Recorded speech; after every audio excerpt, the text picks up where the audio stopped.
Je vis en Louisiane, et en Louisiane, justement, le carnaval, enfin, surtout la Nouvelle-Orléans, c'est très connu pour son carnaval. C'est vraiment la ville qui est associée à Mardi Gras, au défouloir, dans tous les États-Unis. Là-bas, justement, Mardi Gras, ça dure pas un jour, ça dure pendant un mois, voire même toute l'année. Tous les soirs de l'année, il y a de la bière ou du bourbon qui coule à flot dans la rue Bourbon du French Quarter, du quartier français à la Nouvelle-Orléans. Et je voulais montrer en quoi ce carnaval, en tout cas en Louisiane, d'après mes observations, et sert un peu de soupape de sécurité au système social. Il permet vraiment de maintenir le système dans une société pluriethnique avec énormément de tensions.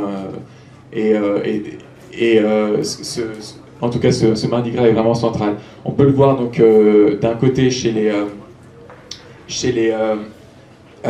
commerçants français qui ont colonisé la Nouvelle-Orléans et toute la région du Mississippi, qui sont devenus riches en faisant des échanges de céréales, mais aussi d'esclaves, avec le commerce triangulaire entre Nantes, Dakar et puis la Nouvelle-Orléans. Donc la Nouvelle-Orléans servait de marché d'esclaves pour tous les États-Unis. Donc c'est là où on allait acheter ses esclaves, etc. Donc il y a vraiment cette histoire-là. Et puis ces riches commerçants, pour se défouler, aussi leur côté de domination, vraiment pour le mettre à nu,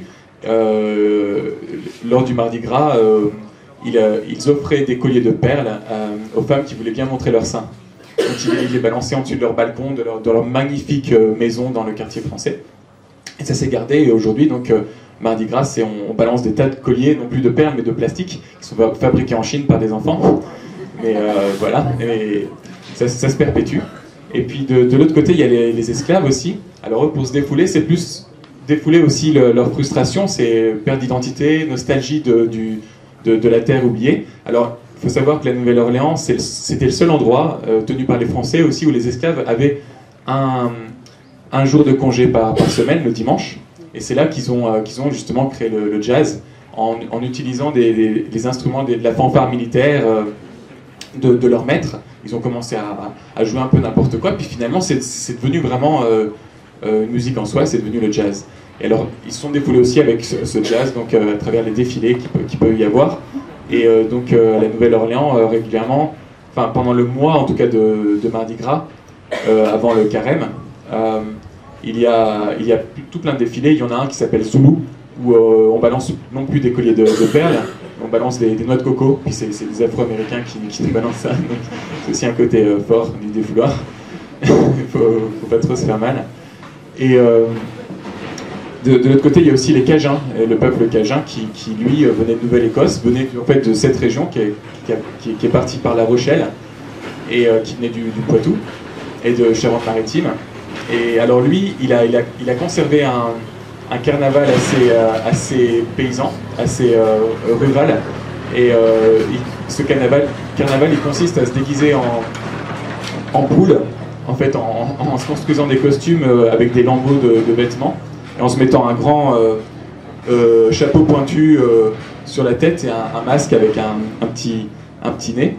On a l'air d'une poule et on passe de maison en maison avec tout le cortège de la parade pour demander la charité. Alors il y a toute une chanson, pouvez-vous demander nous demandons la charité, et puis ils vont donc on leur donne des œufs, on leur donne des ingrédients pour faire un gros gombo qu'ils vont faire à la fin, ils vont manger. Et alors ils courent après on leur balance des poules et ils vont courir après les poules, ils se roulent dans la boue, et puis ils courent après les poulettes.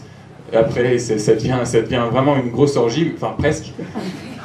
Et voilà. Et donc par contre, eux, ce qui est intéressant, c'est qu'on se demande s'il n'y a pas un lien avec ça et le Ku Klux Klan, parce qu'ils ressemblent beaucoup au déguisement du Ku Klux Klan qui a été développé dans le Mississippi et en Louisiane aussi. Donc voilà, il y a ce côté, peut-être aussi, ils se défoulent en brûlant des Noirs aussi, en brûlant les maisons des Noirs. Donc voilà, en tout cas, c'est ce genre de... Le carnaval en Louisiane, il a vraiment un aspect défouloir, et puis il permet de maintenir cette société extrêmement injuste aussi, mais avec ces tensions raciales. Voilà, merci.